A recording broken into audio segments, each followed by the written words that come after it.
Hola compañeros, en esta nueva wiki hablaremos acerca de un tema muy importante como es la infección por hepatitis B, diferenciar entre crónica y aguda y cómo diagnosticarlo mediante test serológicos en el laboratorio.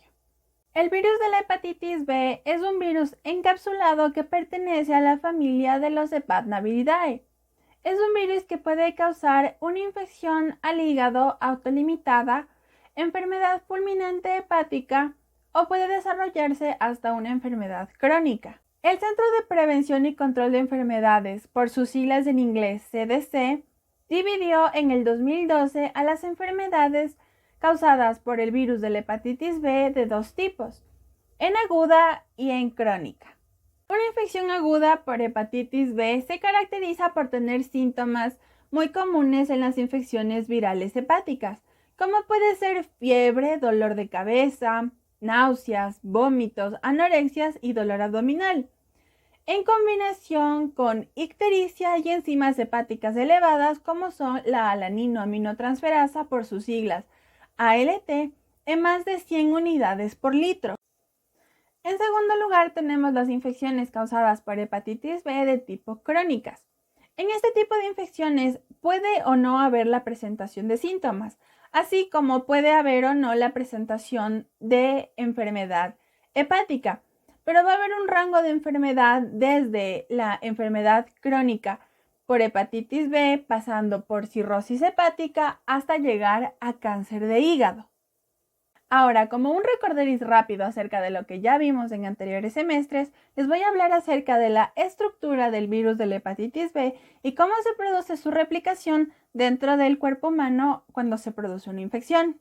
Al hablar de la estructura del genoma de hepatitis B, vamos a encontrar que este tiene un DNA de doble cadena. Su cadena negativa se encuentra totalmente completa, mientras que su cadena positiva se encuentra completa en más de un 65%. El virus de la hepatitis B, como ya les nombré anteriormente, es un miembro de la familia de los Hepatnaviridae. El virión infeccioso de hepatitis B es de característica circular y se compone de dos capas. La primera capa siendo una envoltura de tipo lipídica, en la cual se va a encontrar el antígeno de superficie de hepatitis B. Y en segundo lugar, tenemos la nucleocápside interna, en la cual se va a encontrar el antígeno core de la hepatitis B. Dentro de este vamos a encontrar el ADN viral. Dentro del genoma de hepatitis B vamos a encontrar 4 genes principales. El primero de ellos siendo el gen S, que va a codificar para la proteína de superficie de la hepatitis B. En segundo lugar tenemos el gen P. Este va a codificar para la polimerasa necesaria para la replicación del virus de la hepatitis B. En tercer lugar tenemos la proteína C. Este va a codificar para dos proteínas. La proteína C, como ya sabemos, la proteína core, y la proteína E, que es utilizada como detección para la infección activa de hepatitis D. Por último, vamos a tener el gen X, que va a producir la proteína HBX. Esta es necesaria para la replicación in vivo dentro del huésped, así como la persistencia del virus que va a conllevar al final al carcinoma hepatocelular. Ahora hablemos acerca de la replicación del virus de la hepatitis B. La infección comienza cuando el virus de la hepatitis B se adhiere a las células hepáticas mediante receptores. Posterior a eso, tanto la envoltura del virus como la membrana celular se fusionan y esto provoca que se expulsen los contenidos del core del virus de la hepatitis hacia el citoplasma celular. A partir de esto, las proteínas celulares del core se separan de la doble cadena de ADN y esta doble cadena va a viajar hacia el núcleo de nuestras células. Posterior a esto se va a proceder a realizar la transcripción del ADN. Para esto se van a utilizar enzimas de ARN presentes en las células para formar el ARN que va a servir como plantilla tanto para el ADN viral como para los ARN mensajeros que van a formar las proteínas virales. Posterior a esto, este ARN va a salir del núcleo y va a ser traducida a proteínas estructurales y a una cadena pregenómica de ARN, que será rodeada por las proteínas del core. En el core, esta cadena de ARN va a ser transcrita a una cadena de ADN mediante una polimerasa viral. Por último, las proteínas de superficie del virus van a ser sintetizadas en el retículo endoplasmático rugoso en conjunto con las cápsides.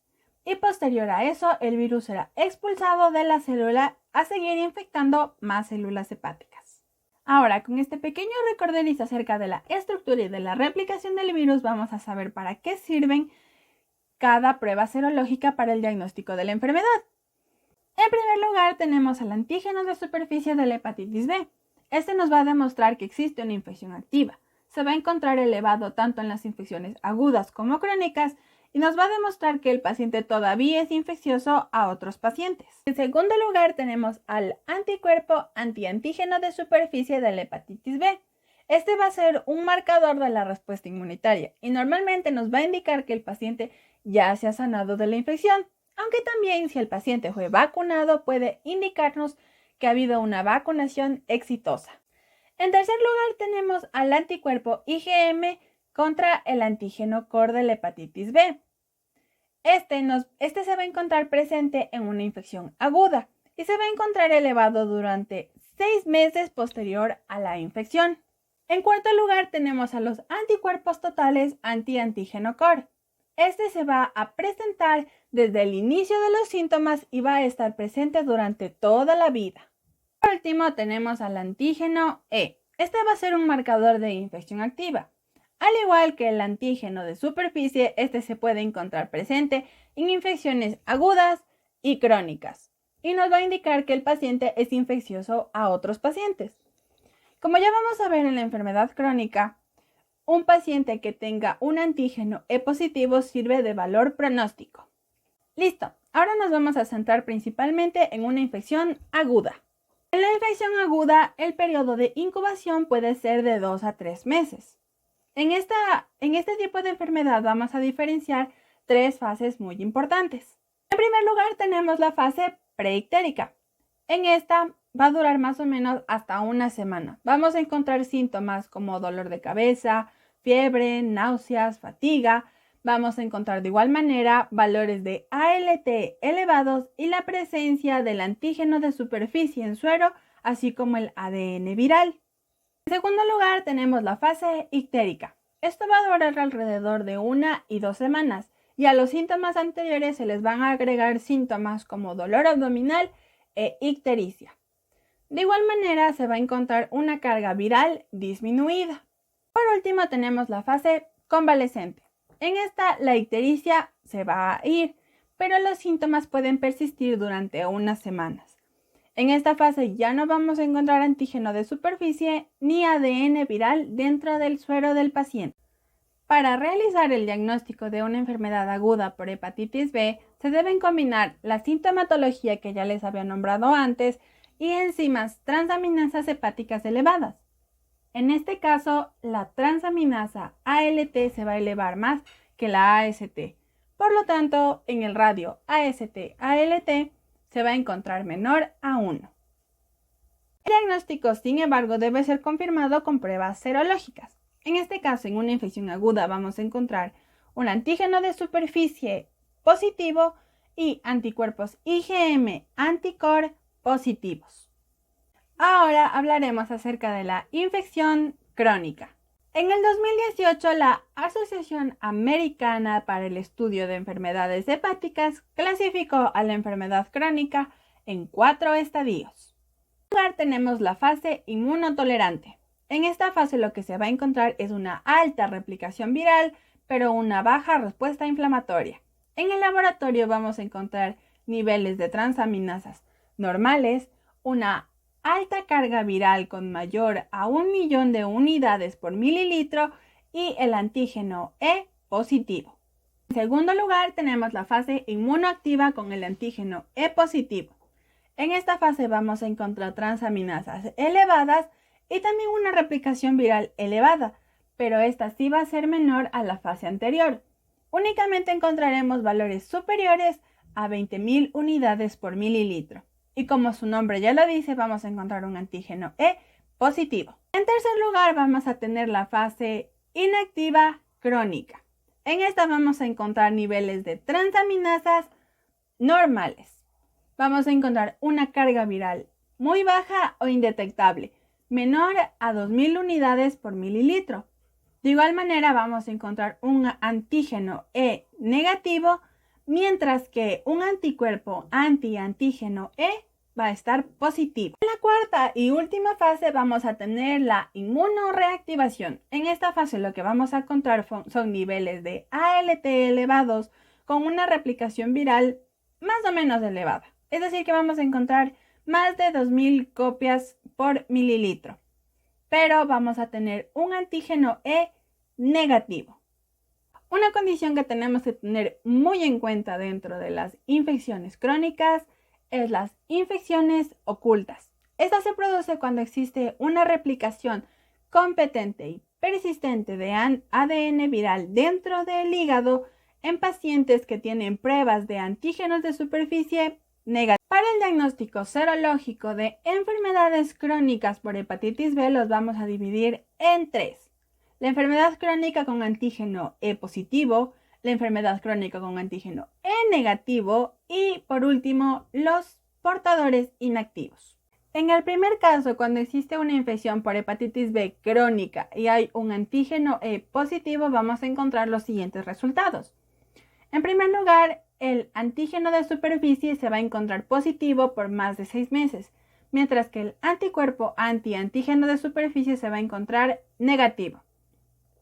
En cuanto a los anticuerpos anti-antígeno core, los anticuerpos totales se van a encontrar positivos, mientras que el anticuerpo IgM se va a encontrar negativo. En el antígeno E, como ya les dije, el antígeno E se va a encontrar positivo, mientras que el anticuerpo anti-antígeno E se va a encontrar negativo. La carga viral va a ser alta, con más de 20.000 unidades por mililitro, mientras que las transaminasas se van a encontrar persistentes o intermitentemente elevadas. En el segundo caso, es decir, con una enfermedad crónica con el antígeno E negativo, vamos a encontrar que el antígeno de superficie se va a encontrar positivo por más de 6 meses, mientras que el antígeno E va a estar negativo. Sin embargo, anticuerpos anti-antígeno E van a ser positivos.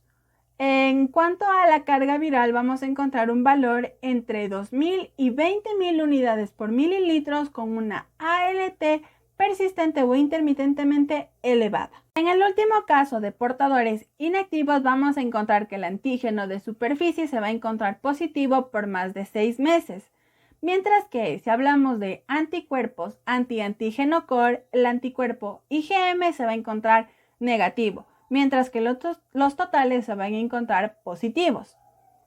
El antígeno E se va a encontrar negativo. Sin embargo, los anticuerpos anti-antígeno E van a ser positivos.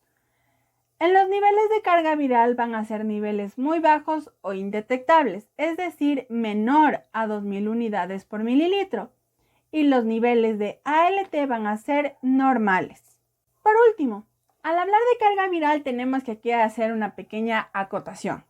Los niveles de carga viral en los pacientes crónicos siempre va a ser menor que los pacientes agudos. Si hablamos de una infección aguda, podemos encontrar niveles de carga viral desde los 200 millones de unidades por mililitro hasta los 200 billones de unidades por mililitro. Esto va a disminuir gradualmente con la mejoría del paciente o va a disminuir hasta establecerse en los niveles de enfermedad crónica. En la enfermedad crónica utilizaremos la clasificación anterior, es decir, aquellos que tenían el antígeno E positivo. Ellos van a tener más de 20.000 unidades por mililitro. Aquellos que tenían el antígeno E negativo van a tener entre 2.000 y 20.000 unidades por mililitro. Y aquellos portadores inactivos van a tener menor a 2.000 unidades por mililitro. Muchas gracias a todos por su atención y a continuación les dejaré toda la bibliografía que utilicé para este video.